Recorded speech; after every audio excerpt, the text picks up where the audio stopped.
Now I'm getting confused. Which plaque is that? It's a new one.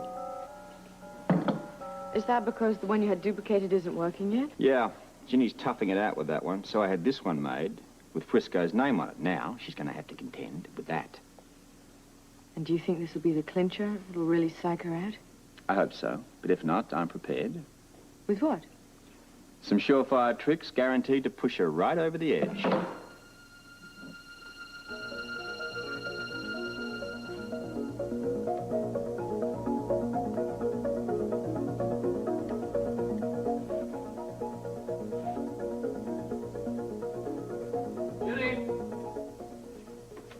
Ginny! Oh, there you are. Hi. Hi. What's the matter? Robert, you know I wouldn't dream of interfering in how you conduct your investigation. Perish the thought, but go on. Well, all the pressure that you're putting on Ginny, I mean, it could backfire, couldn't it? How? Well, she could start to feel the heat so much that she could take off. I've anticipated that. I thought you probably would have. How have you anticipated it? Well, the house is under 24-hour surveillance. The minute she sticks her face out the front door, there's going to be a plain clothes behind her. If you set that up, you must be pretty sure she's going to fall. I'm sure.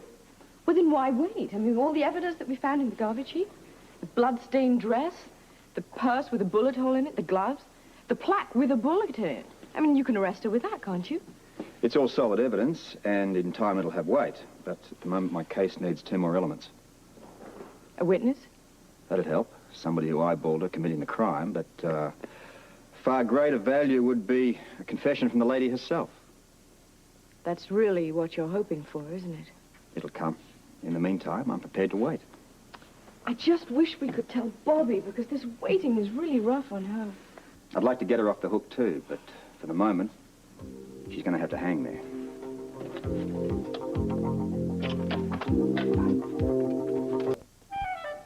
Bobby! Holly, hi. I know I should have called first. Oh, no, nonsense. It's really nice to see you. How are you holding up? Oh, I have my ups and my downs. Mostly downs. Oh, Bobby. I've been having sessions with Gail, though, and they are helping. I mean, I have my moments when I don't feel like I'm waiting for the axe to fall. You know, you mustn't give up hope. Holly, I've got to level with you about why I came over here. Well, I don't care what the reason is. It's jolly nice to see you.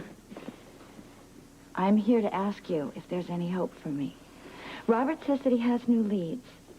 Well, doesn't that reassure you? But I don't know what they are. I don't even know if they really exist. Oh, they do exist. Believe me. Then I'm going to put you on the spot. Please, can you give me something specific? I wish I could. I know what you're going through. Believe me, if there was anything I could do to make you feel better, I would. If I could just make you believe that you shouldn't give up hope. Why won't you? Oh, it's not a question of I won't. I can't, Bobby. But surely Robert discusses these things with you. Well, yes, he does. But they're in confidence. I couldn't betray that confidence, not even to you. Oh, new leads, new leads. What am I even thinking? Why should I think they're going to make any difference in the long run anyway? Well, why shouldn't you? Because I have to face the fact that they may come to nothing. Holly, if Robert doesn't come up with something soon, I have decided that I am going to plead guilty because I have to get this over with. Bobby, you mustn't do that. It may be a good idea. I might get a lesser sentence. I might not get sentenced at all.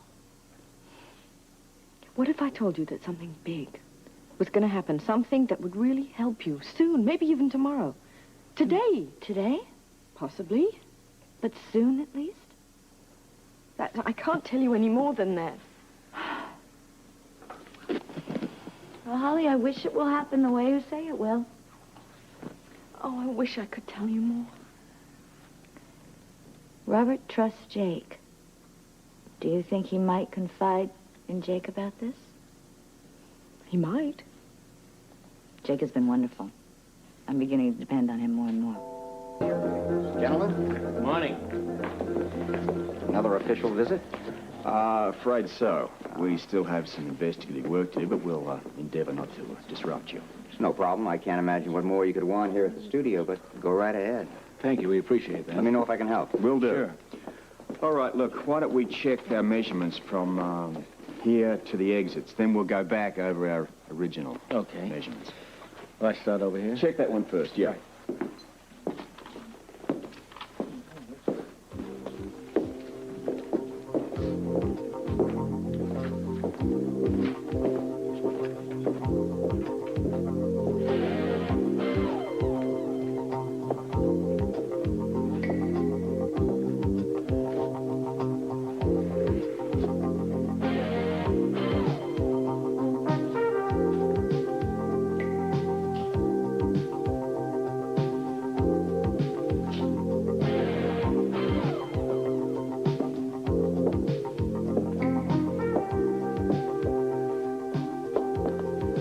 How'd it go? Yeah. Well, that's 20 seconds to that exit.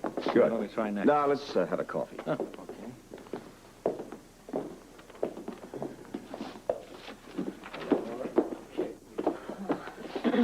Trying to impress the boss, are you? What do you say? I know you take your work seriously, but why are you back here so soon? Oh, I just want to work on some tapes, Derek, and go over some notes I made for myself at home for the interview this afternoon. You need any help?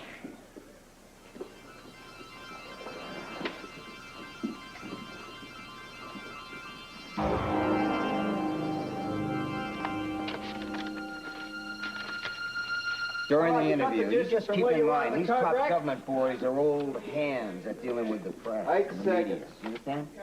I mean, if you try to trick them, you'll get a no comment every time.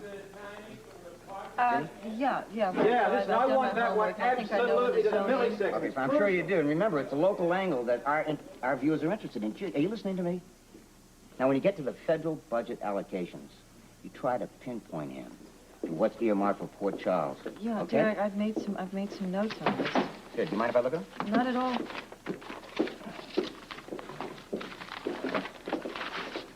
Yeah. I hope we're not disturbing you. What? Oh, no. Ginny, I'm sorry, what? I just said that I hope our being here isn't disrupting you. No, of course not at all. Good.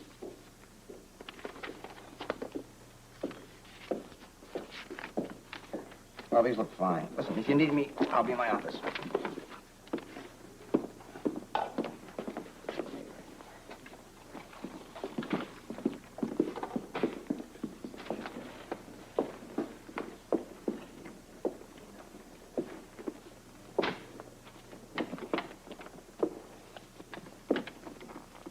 Rough day. I'm sorry? Work, it looks pretty hard. Oh, I can handle it. I'm sure you can. Oh, by the way, I was wondering how the show on Brock's murder was coming along. No problems, Commissioner. Why do you ask? Oh, just interested, actually. I guess you do have one small problem. And what might that problem be, Commissioner? The ending. Yeah, I guess I don't know how it's going to end. No, you don't, do you?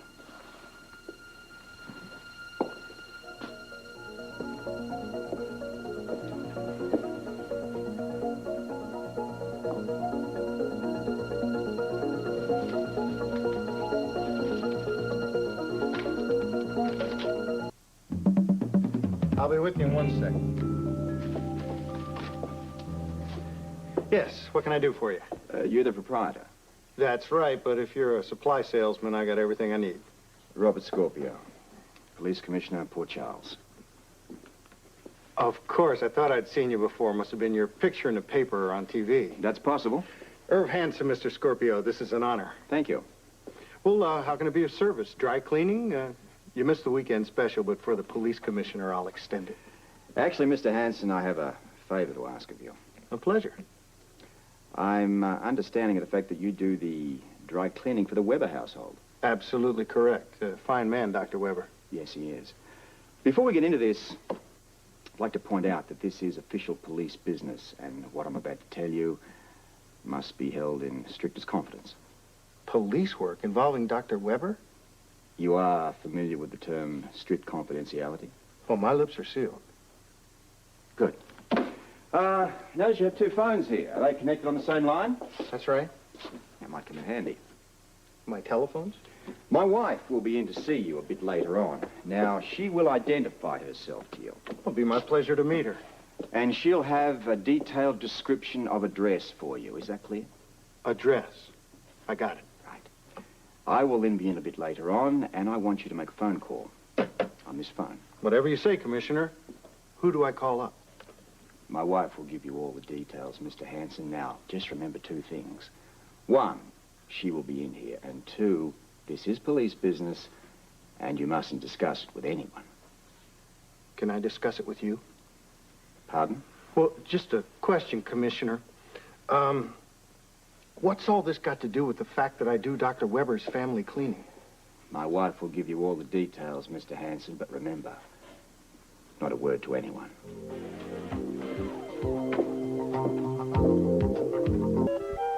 My name's Holly Scorpio. My husband said you'd be expecting me. Oh, yes, Mrs. Scorpio. Hanson's my name, but all my customers call me Irv. Well, it's a pleasure to meet you, Irv. Now, you've already been told about a dress. Well, up to a point. It's very important that you know everything about this dress, even though it won't be here. It's size 6. It's made of pale gray silk, and it has beaded shoulders. Have you got that? Yeah, that much I can remember, but I'm still confused. Well, if you need to know anything, just ask. Thank you. Your husband, the commissioner, when he was here earlier, he mentioned making a phone call. Yes, I'll explain that to you in a moment. He also said this is official police business. That's true. And I'm to say nothing about it to anyone. That's also true. You haven't confided in anyone, have you? Oh, no. I promise not to, and Irv's promise is as good as gold. Well, that's good to hear. I got just one question, though. Go ahead. Now, this is a case your husband's working on, am I right? Yes, it's a very important case. So tell me, which one?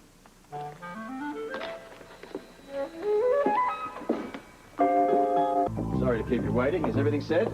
Yes, Mr. Hanson, I've gone over it. Please, Mrs. Scorpio, my name is Irv. Does he know what to say on the phone? We went over it 3 times. Any questions? Who's got time for questions? I just do what I'm told. Good. I've checked the house and the hospital. Rick is still in surgery. And Ginny? Ginny's at home alone. Well, what are we waiting for?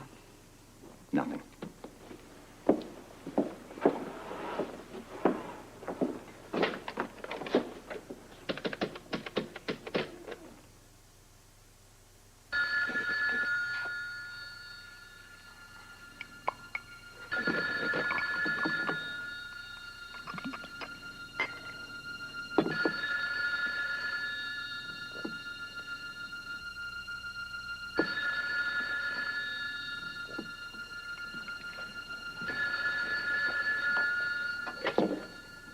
Weber residence? Mrs. Weber? Yes, what is it? Irv calling. Irv, the dry cleaner, from Hanson's Dry Cleaning? Yes, Mr. Hanson, what is it? I got a problem with your dress, Mrs. Weber. I thought I'd better explain it to you before I work on it. What dress are you talking about, Mr. Hanson? I'm afraid I don't know. It's pale gray one, size 6 on the label. It's silk with beaded shoulders, remember? The problem is, Mrs. Weber, I can't remove the blood stains without ruining the material.